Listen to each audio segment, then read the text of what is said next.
দাবার ভোটে সবাই গুটি চালে, কিন্তু জয় হয় সে যে বিপক্ষ দলের চালটি অন্তত 10 চাল আগে বুঝতে পারে। বাংলাদেশের রাজনৈতিক প্রেক্ষাপটে জামাত ইসলামের কৌশলগুলো অনেকটাই সেই মাস্টার স্ট্রোকের মতো। যখন অন্য দলগুলো কেবল স্রোতে গা ভাসাচ্ছে, জামাত তখন অত্যন্ত সূক্ষ্ম দূরদৃষ্টি দিয়ে আগামী মানচিত্র আঁকছে। শেখ হাসিনা পালিয়ে যাওয়ার পর রাজনৈতিক ময়দান যখন এক বিশাল উত্তাল সমুদ্র, তখন জামাতকে দেখা গেছে এক শান্ত নাবিকের ভূমিকায়। তারা জানতো ভাঙচুর বা দখল করা যাবে না, তাতে দীর্ঘমেয়াদী ক্ষতি হবে। তাই তারা ক্ষতবিক্ষত নৌকায় পাল না টেনে ধরে বরং নতুন নোঙর ফেলার সিদ্ধান্ত নেয়। তারা বুঝলো জুলাই বিপ্লবের রক্ত বাদ দিয়ে আগামী দিনের রাজনীতির মাটি খুঁজে পাওয়া অসম্ভব। তাই তারা জুলাইকে ধারণ করে রাজনীতি করছে। ক্ষমতা পালাবদলের পর সাধারণত দেশ জুড়ে আগুনের লেলিহান শিখা দেখা যায়, দখলবাজি আর প্রতিহিংসার রাজনীতি। কিন্তু জামাত সেখানে আবির্ভাব হয়েছে বৃষ্টি জলের মতো।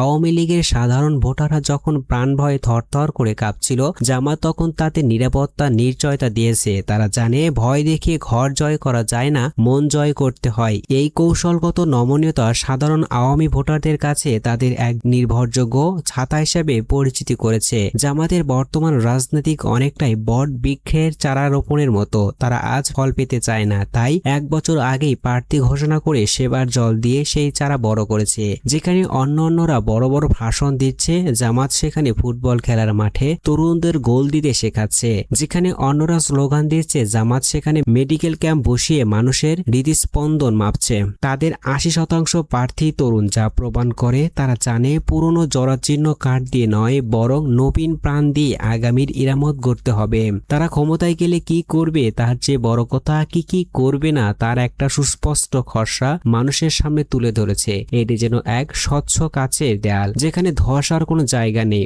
অন্য দলগুলো যখন নির্বাচনের দিনক্ষণ নিয়ে চিন্তিত, জামাত তখন রাষ্ট্র সংস্কার আর সেবার ব্লুপ্রিন্ট নিয়ে জনতার দুয়ারে হাজির। রাজনীতিতে শেষ কথা বলে কিছুই নেই, কিন্তু কৌশলের খেলায় জামাত যে অনেকেই টেক্কা দিচ্ছে তা অস্বীকার করার উপায় নেই। তারা কি পারবে তাদের এই শান্ত অথচ শক্তিশালী ইমেজ ধরে রেখে সরকার গঠন করতে, নাকি সময়ের আবর্তে সমীকরণ বদলে যাবে? দাবার ভোটের এই নতুন চাল নিয়ে আপনার মূল্যায়ন কি আমাদের জানান।